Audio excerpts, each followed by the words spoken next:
a comprehensive account of Charlie Chaplin's career.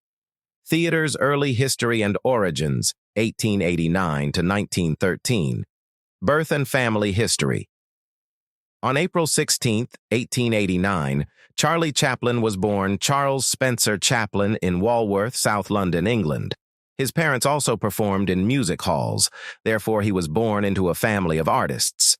Both his mother, Hannah Chaplin, stage name Lily Harley, and father Charles Chaplin Sr. were singers and actors. Chaplin's parents had financial difficulties in spite of their skills. When Charlie was still a child, his father, who had been a famous singer in his early career, turned to drink and left the family. The family lived in abject poverty as a result of his mother Hannah's recurrent mental illness, despite her potential career in theater. A challenging upbringing.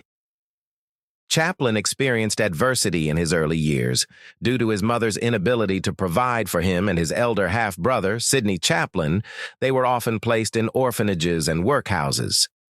Charlie was sent to Lambeth Workhouse, a government-run facility for underprivileged kids, when he was 7 years old.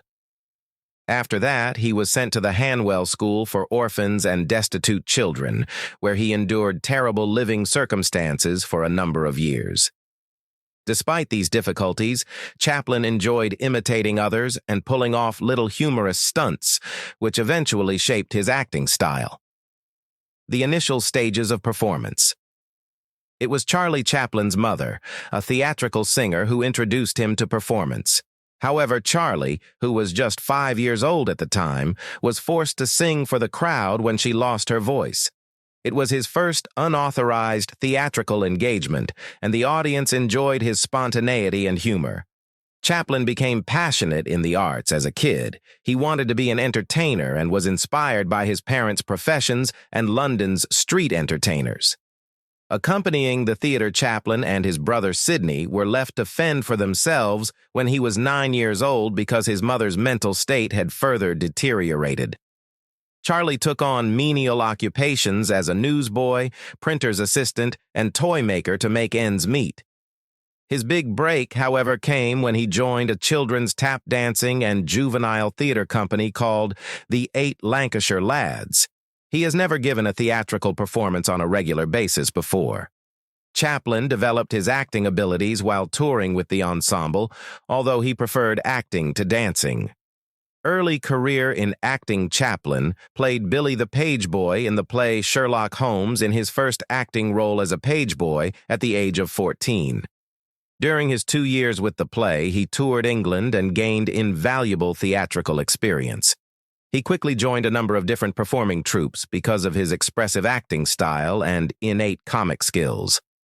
When Chaplin joined Fred Carnot's vaudeville company in 1908, it was his big break. One of the top comic troupes in Britain, Carnot's company was well known for its pantomime and slapstick humor. Chaplin immediately rose to prominence as one of the troupe's most well-liked performers because to his skill in physical humor. His notable performance in the skit, A Night in an English Music Hall, made him well known.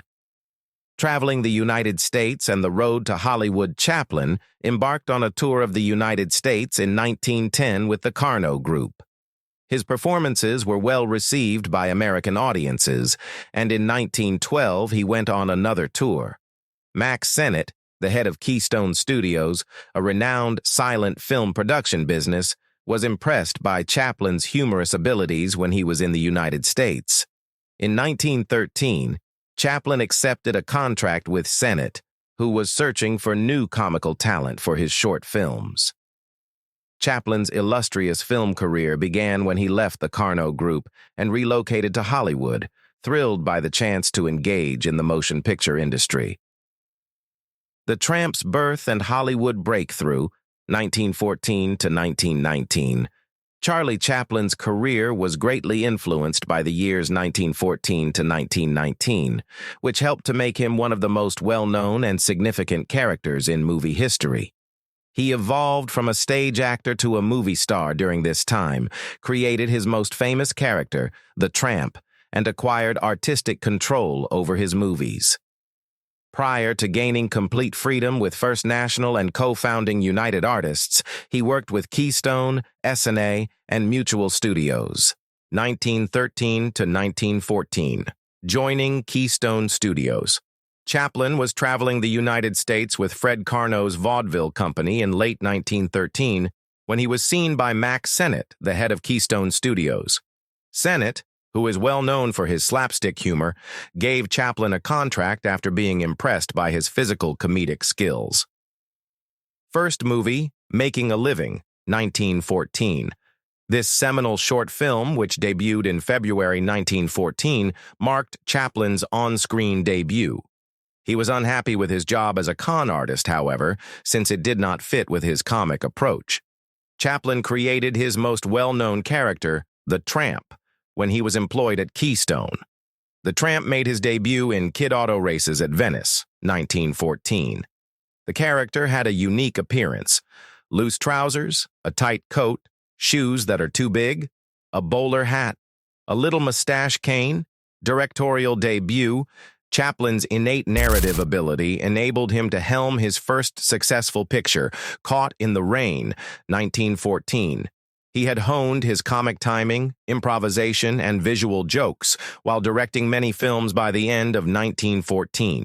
Notable Keystone films: The Tramp, 1915, was the first movie to make the Tramp a likable figure. Chaplin's last major motion picture before relocating to S&A was his new job, 1915. The S&A period, 1915 to 1916.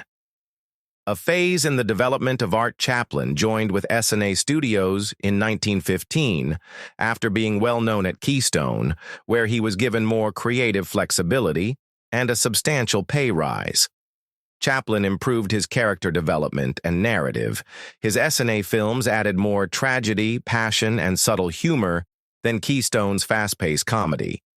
Edna Purviance, with whom he collaborated, became his starring woman in several motion pictures. Famous S&A films: The Tramp, 1915, established the Tramp's character as emotional and humorous. One of his earliest pictures with a very moving conclusion was The Bank, 1915. The Tramp was portrayed as a struggling boxer in The Champion, 1915. Despite his success, Chaplin departed S&A in 1916 in search of a better offer at Mutual Film Corporation because he felt that the studio was restricting his creative freedom. The Mutual years, 1916 to 1917. Establishing a worldwide presence, Chaplin's career took a significant shift when he joined Mutual Film Corporation. At the time, he was the highest-paid performer in the world after agreeing to a $670,000 deal. Chaplin had complete creative power at Mutual, where he created some of his most well-known short films. He honed his timing, narrative, and physical comedy during this time, fusing humor with more profound subjects. Famous Mutual motion pictures: The Vagabond, 1916, combined dramatic narrative with humor. In the 1917 film Easy Street, the Tramp plays a police officer fighting crime in a low-income area. Chaplin's experience as an immigrant in America is reflected in the semi-autobiographical novella The Immigrant, 1917. One of his most well-liked and fast-paced slapstick comedy is The Adventurer, 1917. Chaplin was an international celebrity by 1917, and his Tramp persona was well known all over the globe. Because of his notoriety, he was able to bargain with movie companies for better terms. First Nationals, 1918 to 1919, independence, creative control. Chaplin was able to construct his own studio in Hollywood when he negotiated a deal with First National Pictures in 1918. He had complete authority over the writing, directing, producing, and acting of his films, which signaled the start of his complete creative freedom. The foundation for Chaplin's feature-length masterpieces was laid when he started experimenting with lengthier narrative-driven films after establishing his own company.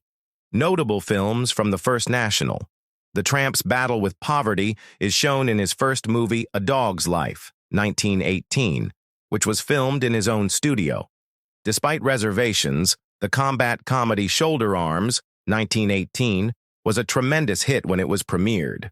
A more imaginative and strange comedy is Sunnyside, 1919. The Kid, 1921, was developed around this time and, despite its later release, is considered one of Chaplin's best pictures, fusing humor with profoundly emotional subjects. United Artists Co-Foundation, 1919. Complete autonomy. Chaplin aimed for even more autonomy from the studios in 1919, alongside D.W., Mary Pickford, and Douglas Fairbanks.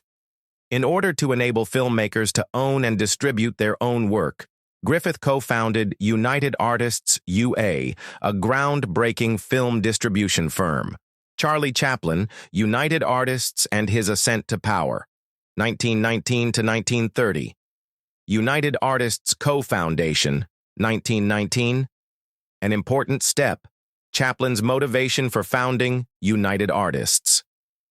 Even though Chaplin was the most well-known performer in the world by 1919, he still needed studios to distribute his films.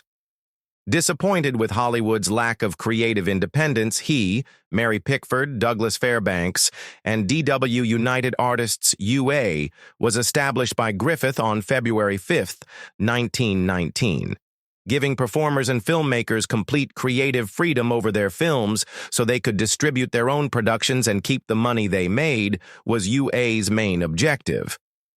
This was a groundbreaking action since it went against the established Hollywood studio structure that dominated the creation, distribution, and financial success of motion pictures. United Artists Impact UA gave filmmakers the freedom to work on their own. Chaplin was able to maintain complete creative control over his films, preventing studio officials from interfering with his vision. It influenced upcoming filmmakers and producers and established a standard for independent cinema. Chaplin's early United Artists productions would go on to become some of the finest silent film masterpieces ever made. Chaplin's first full-length masterwork, The Kid, 1921. The Kid, 1921, Chaplin's first full-length feature picture, was his first significant release under United Artists. It was a new turning point in his career and had the ideal balance of humor and drama. Plot and importance. The tramp, portrayed by Jackie Coogan, adopts an abandoned infant in the tale The Kid. The movie chronicles their hardships and strong emotional connection.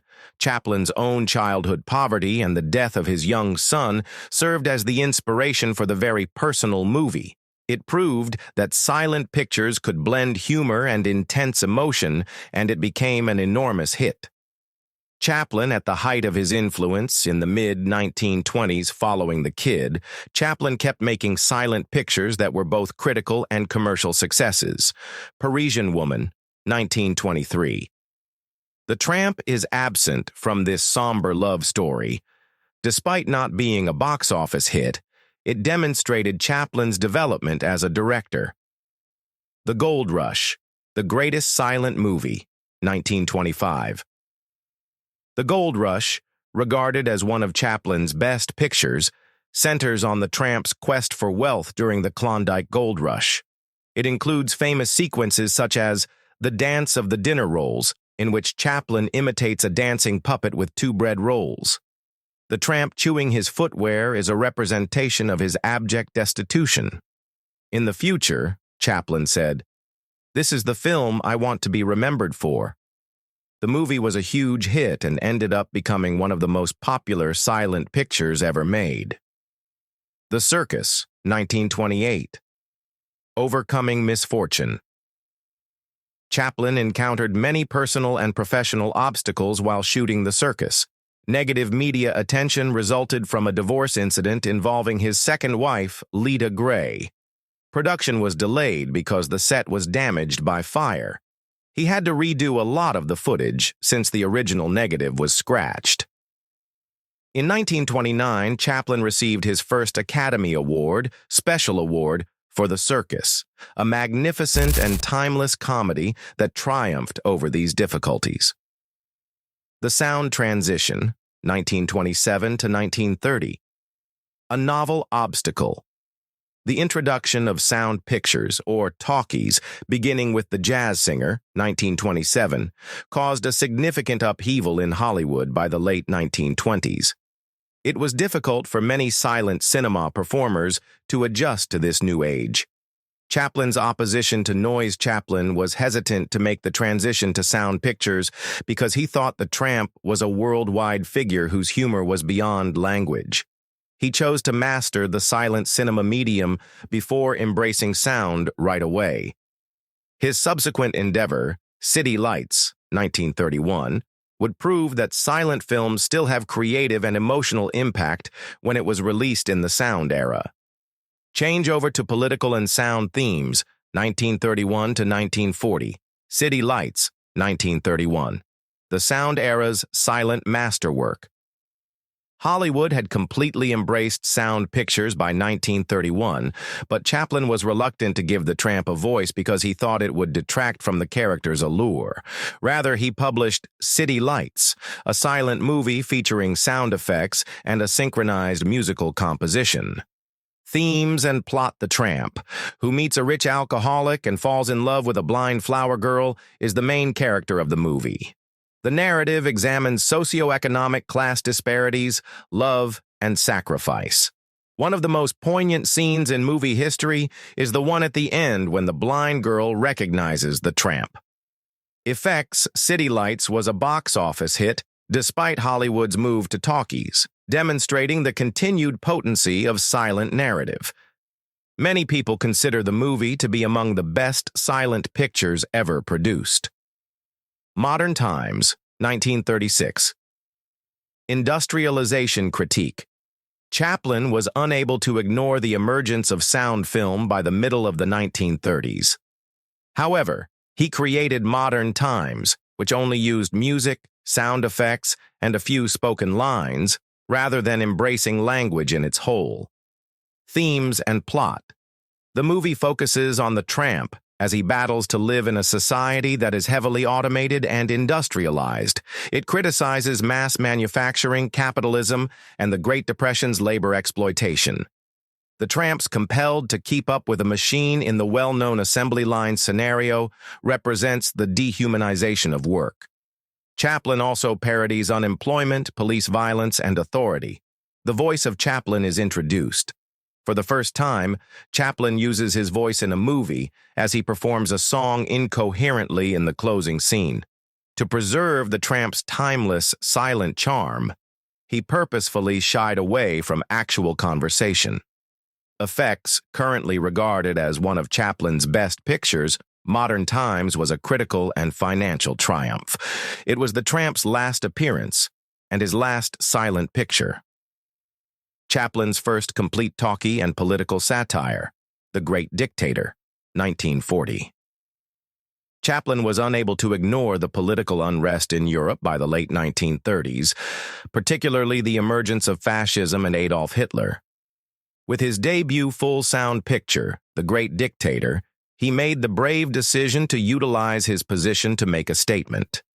Political background. Nazi Germany posed a danger to international peace once Hitler came to power. Chaplin, who looked a lot like Hitler, utilized comedy to make fun of the dictator and alert viewers to the perils of fascism. Because Chaplin portrayed a Jewish barber who was mistaken for the despotic tyrant Adenoid Hinkle, a caricature of Hitler, the movie also criticized anti-Semitism. Well-known scenes and themes. The globe dance sequence in which Hinkle, Hitler, plays with a globe-shaped balloon represents his desire for power. The last address, in which Chaplin makes a strong case for freedom, democracy, and human rights in a monologue. Influence and disputation. Because the United States was still neutral in World War II at the time the movie was released, Chaplin became a contentious figure despite the film's enormous popularity. Hitler is said to have seen the movie twice, although it is unclear how he felt about it. It marked Chaplin's complete shift into political action and sound cinema. Political controversy after the war. 1940s, The Great Dictator and its repercussions. Although Chaplin's 1940 satire comedy, The Great Dictator, which ridiculed Adolf Hitler and fascism, received a lot of applause, right-wing politicians criticized it because they believed it was an assault on authoritarianism in general. Some Americans had first opposed action, and Chaplin's anti-Hitler position made him a political target, even though the United States subsequently entered World War II against Germany. Some people saw Chaplin's film's last address, which advocated for democracy and human rights, as socialist or communist propaganda. Charges against communism. The Red Scare, or dread of communism, became more intense in the United States after World War II. Chaplin was suspected of being a communist sympathizer because of his progressive political beliefs, which included his support for social justice, workers' rights, and anti-fascism. The FBI targeted him, and Senator Joseph McCarthy's anti-communist investigations included his name. Suspicions were heightened by Chaplin's refusal to publicly condemn communism despite his denial of being one.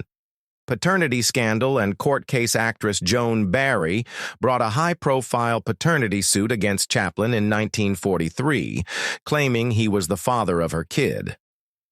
Even though blood testing and other scientific evidence showed that Chaplin was not the father, the court decided against him and ordered him to pay child support.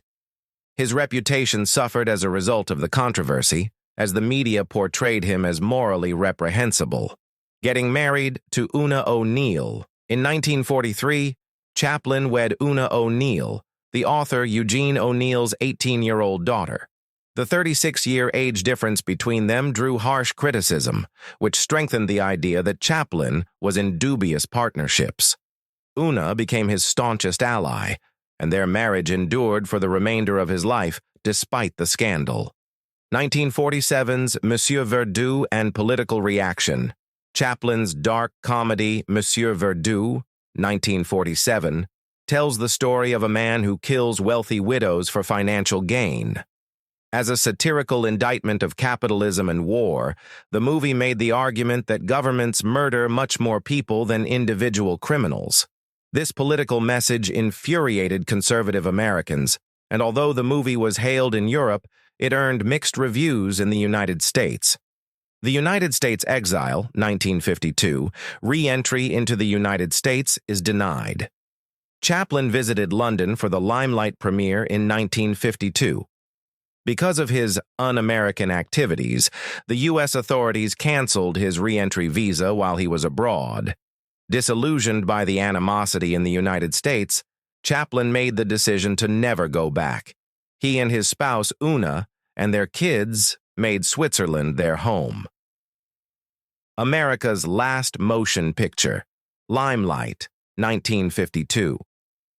The semi-autobiographical movie Limelight told the story of an elderly comic who was having a hard time staying relevant.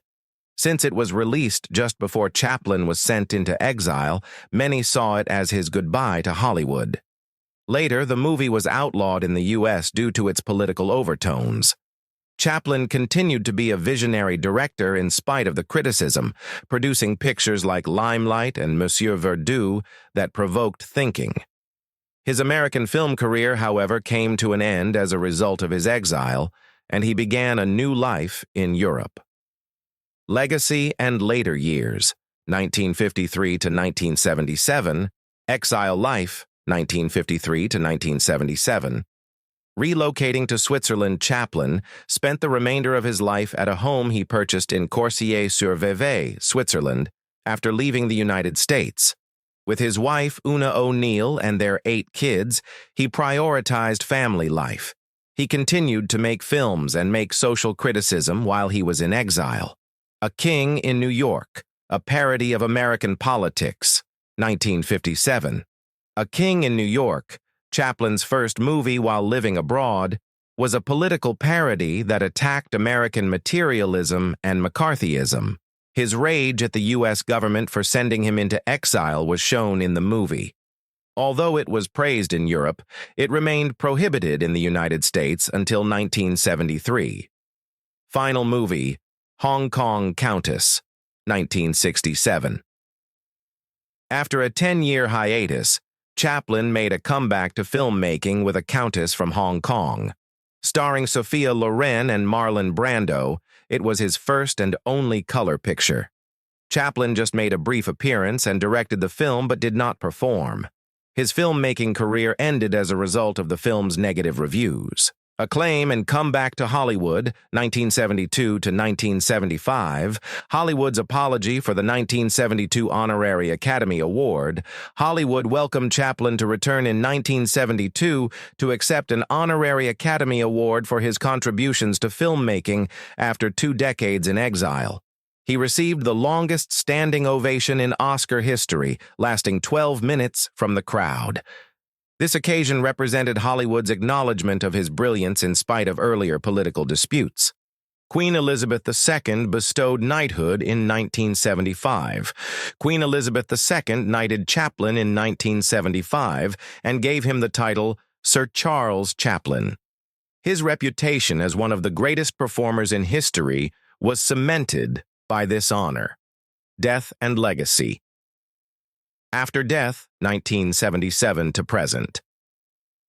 The 1977 film Passing Away Chaplin passed away in Switzerland on Christmas Day, December 25, 1977, at the age of 88. Coursier-sur-Vevey Cemetery is where he was laid to rest. He was reburied in a reinforced grave after grave thieves took his remains in 1978 in an effort to extract money from his relatives. Durable impact and heritage. Chaplin's pictures, particularly The Tramp, are still recognizable and classic. He is regarded as one of the greatest filmmakers of all time, having influenced artists such as Rowan Atkinson, Mr. Bean, Woody Allen, and Roberto Benigni. Chaplin's World, a museum devoted to his life and work, was created at his Swiss residence. Death in 1977. Charlie Chaplin died quietly on Christmas Day, December 25, 1977, at the age of 88, at his residence in Coursier-sur-Vevey, Switzerland. For a number of years, his health had been deteriorating due to strokes and other age-related ailments. When he passed away, his wife Una O'Neill and their kids were at his side.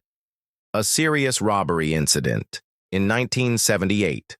2 criminals took Chaplin's remains in March 1978, a few months after he was buried, and desecrated his grave in an effort to extract money from his family. The corpse was found during a police inquiry, and the offenders were taken into custody. To deter future theft, his bones were reinterred in a grave made of reinforced concrete. Persistent impact. The legacy of cinema. By inventing slapstick humor, visual storytelling, and intensely emotional storylines, Chaplin transformed silent film. His persona, the Tramp, is still among the most well-known and adored characters in movie history. His skill in fusing humor with social criticism had an impact on filmmakers such as Roberto Benigni, Stanley Kubrick, Akira Kurosawa, and Woody Allen. Cultural influence. Chaplin's films are still studied, praised, and shown all over the globe. The Great Dictator, City Lights, and Modern Times are regarded as some of the best films ever produced. His humanitarian themes, such as the struggle against injustice and oppression, remain pertinent in today's world. Awards and acknowledgement. After 20 years in exile, Chaplin returned to the United States in 1972 to accept an Honorary Academy Award, where he was met with an unprecedented 12-minute standing ovation. Queen Elizabeth II knighted him in 1975, making him Sir Charles Chaplin. Chaplin's World, a museum devoted to his life and films, was constructed in his old Swiss residence. Leave a comment below with your opinions. Remember to press like and subscribe so that we may continue to unearth the most astounding tales in Hollywood.